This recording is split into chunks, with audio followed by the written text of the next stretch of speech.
advantage Assam 2.0 প্ৰথম দিনটোত অনুষ্ঠিত হ'ব কেইবাখনো গুৰুত্বপূৰ্ণ সন্মিলন আৰু আজিৰ দিনটোত অংশগ্ৰহণৰ বাবে যেটো ইজনৰ পিছত সিজনকৈ অতিথি আহি উপস্থিত হৈছে বিনিয়োগকাৰী আহি উপস্থিত হৈছে যেটো 45খন ৰাষ্ট্ৰৰ 580 গৰাকী বিনিয়োগকাৰী অংশগ্ৰহণ কৰিব আৰু কিছু সময়ৰ পিছতেই বিমানবন্দৰত অৱতৰণ কৰিব বিশিষ্ট উদ্যোগপতি মুকেশ আম্বানীয়ে আমি এই মুহূৰ্তত পোনপটীয়াভাৱে আপোনালোকক বিমানবন্দৰত লৈ যাব বিচাৰিছো আমাৰ সাংবাদিক অনুপ নাথ আছে অনুপ পোনপটীয়াভাৱে আপোনাৰ ওচৰলৈ আহিছো বৰ্তমান সময়ত বিমানবন্দৰত কেনে ধৰণৰ পৰিৱেশ বা নিৰাপত্তা ব্যৱস্থাটো কেনে ধৰণৰ কৰা হৈছে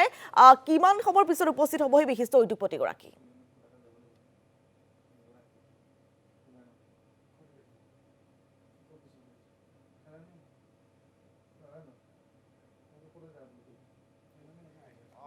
আমি উল্লেখ কৰিছোঁ যে কিছু সময় পাছতে আহি উপস্থিত হ'ব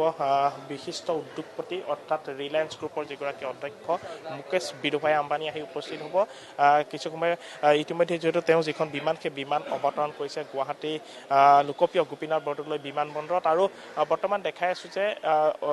সকলো আগ্ৰহেৰে যাতে তেওঁক আদৰণি জনোৱাৰ উদ্দেশ্যে আহি ৰৈ আছে অপেক্ষা কৰিছে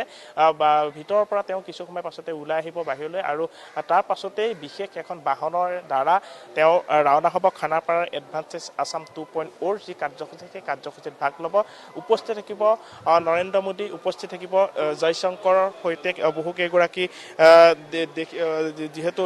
60খনকৈ ৰাষ্ট্ৰ যি ৰাষ্ট্ৰদূত উপস্থিত থাকিব আৰু বিশিষ্ট অতিথিৰ যদি আমি কথা কওঁ যে প্ৰধানমন্ত্ৰী নৰেন্দ্ৰ মোদী ডক্টৰ এছ জয়শংকৰ কেন্দ্ৰীয়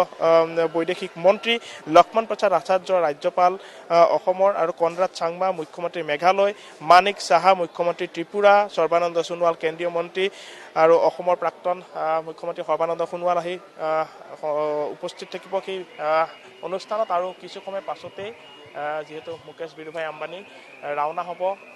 খানাপাৰাৰ এডভান্টেজ আসাম 2.0 কাৰ্যসূচীলৈ